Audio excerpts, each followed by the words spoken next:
It was a dark, stormy night.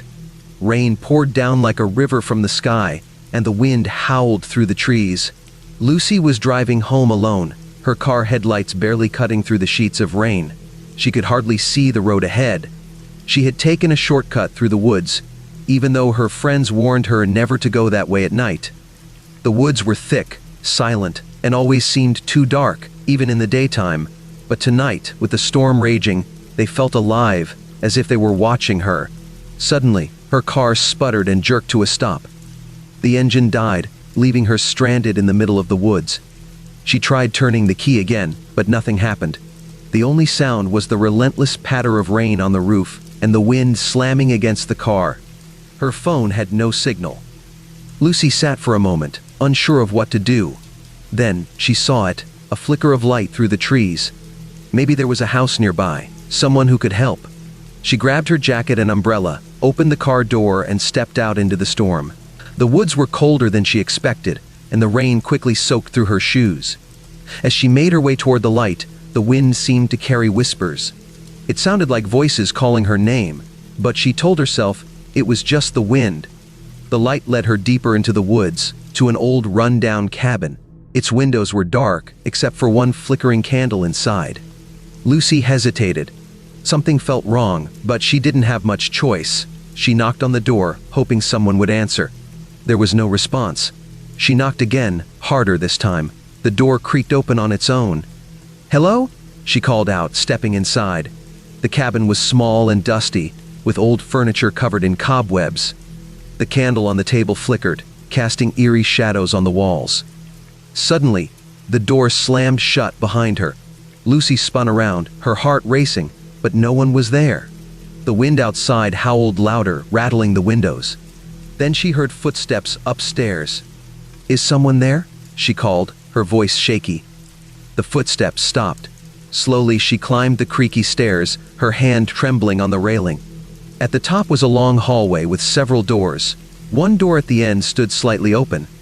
She took a deep breath and pushed the door open. Inside, the room was empty, except for a mirror hanging on the wall. But something was wrong. Her reflection wasn't moving. Lucy stared in horror as her reflection smiled at her, even though she hadn't smiled. The figure in the mirror began to walk toward her, closer and closer, while she stood frozen in fear. Suddenly, the figure reached out from the mirror, its cold hand grabbing Lucy's wrist. She screamed, trying to pull away, but it yanked her into the glass. Everything went dark. The next morning, the storm had passed, and the woods were quiet again. Lucy's car was still parked on the side of the road, empty. No one ever saw her again. But sometimes, on stormy nights, people say they see a light flickering deep in the woods, and if you look closely, you can see a shadowy figure staring out from an old cracked mirror. It was a cold, rainy evening. Jack was hurrying home after a long day at work, his shoes splashing in the puddles as the rain fell harder. The streets were empty, except for the occasional passing car. Streetlights flickered, casting long, eerie shadows across the wet ground. Jack pulled his jacket tighter around him as he turned onto a narrow, deserted street. His apartment was just a few blocks away. As he walked, the rain seemed to intensify, and the air grew colder. He quickened his pace, eager to get out of the storm.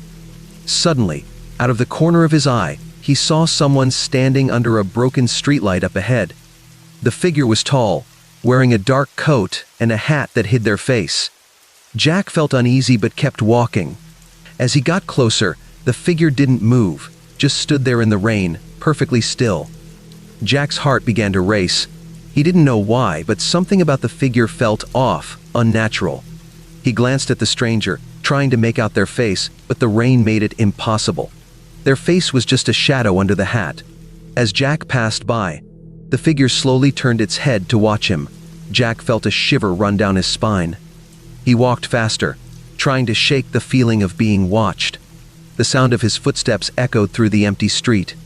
Then he heard something behind him, footsteps, slow and steady, following him.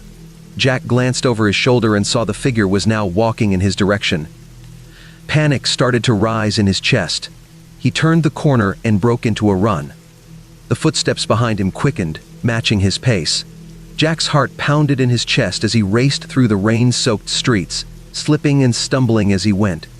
He could hear the figure getting closer and closer, the sound of heavy boots splashing in the water.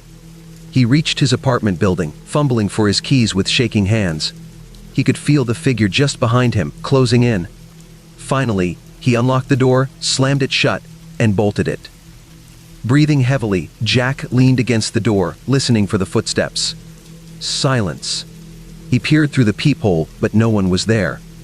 The street outside was empty, just the rain falling softly against the pavement. Jack sighed in relief, thinking he had imagined it all. Later that night, as Jack was getting ready for bed, he heard a soft knock at the door. His stomach dropped. No one ever visited him this late. He tiptoed to the door and listened, but there was only silence. Another knock, this time louder. Jack's hand trembled as he slowly looked through the peephole again. His breath caught in his throat.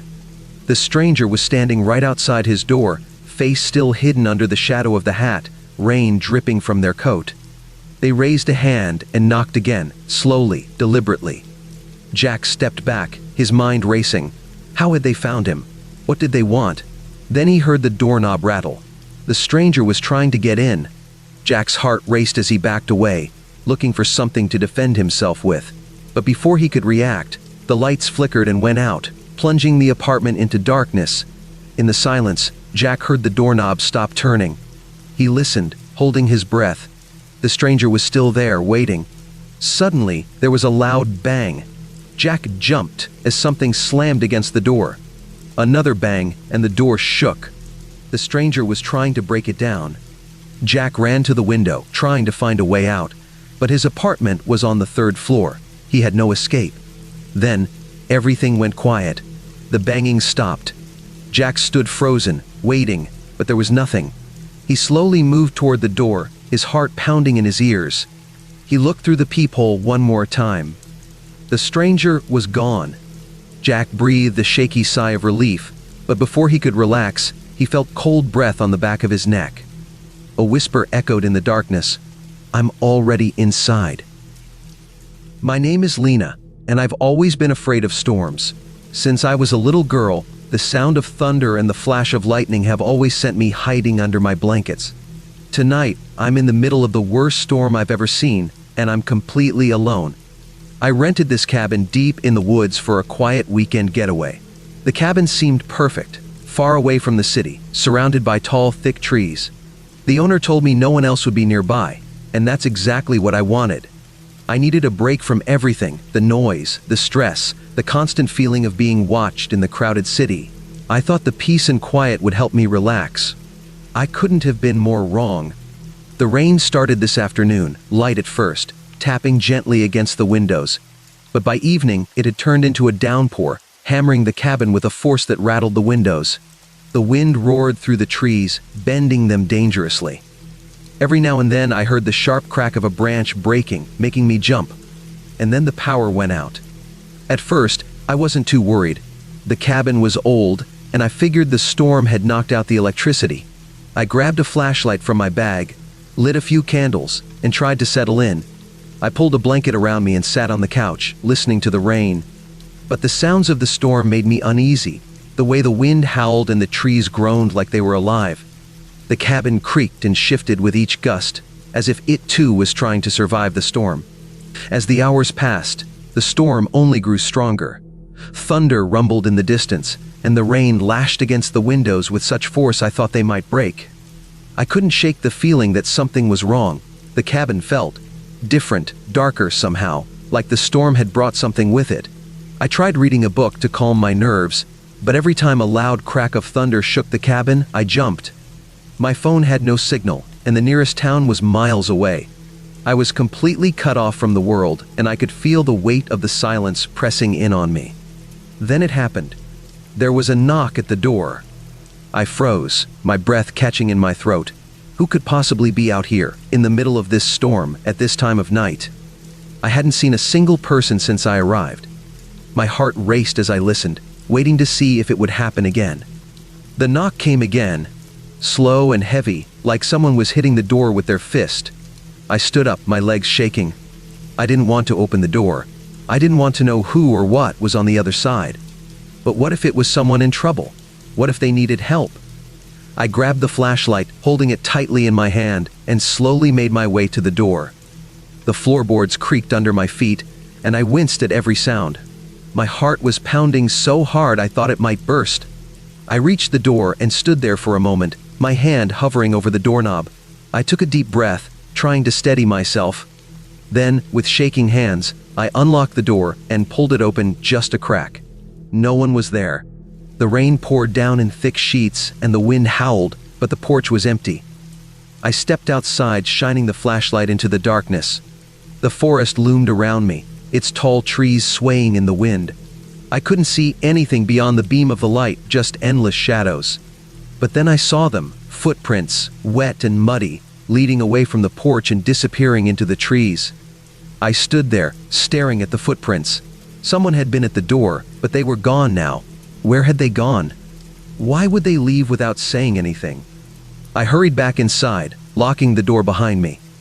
My hands were shaking and my mind raced with questions. I couldn't stop thinking about the footprints. I was miles from anyone, so who had come to the cabin? And why didn't they stay? I tried to calm myself down, telling myself it was probably just a hiker caught in the storm. Maybe they had knocked on the wrong door or decided to leave before I answered. But something about it felt wrong. The way the knock sounded, slow and deliberate, felt too strange. Then I heard it again. A knock. But this time, it wasn't from the front door. It came from the back of the cabin. My heart nearly stopped. How could someone be at the back door? There was nothing behind the cabin except thick woods and the sound of the storm. I didn't want to check.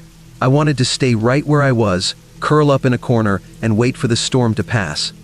But I couldn't just ignore it. I slowly walked through the cabin, my flashlight trembling in my hand. The knocking came again, louder this time, echoing through the small space. I reached the back door and paused, terrified of what I might find. I took a deep breath, unlocked the door, and pulled it open. There was no one there. But this time, there were no footprints in the mud, no sign that anyone had been there at all. I slammed the door shut and locked it, my heart racing. Something was wrong. I could feel it in my bones. The storm seemed to be growing louder, angrier, as if it was trying to get inside. I backed away from the door, my eyes darting around the room, expecting to see someone or something appear out of the shadows. Suddenly, the temperature dropped.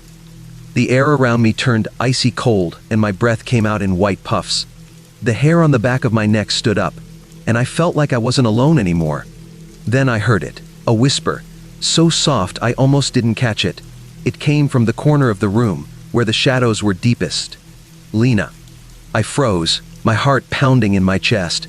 I swung the flashlight toward the corner, but there was nothing there. Just darkness. Then the whisper came again, closer this time. Lena. Let me in.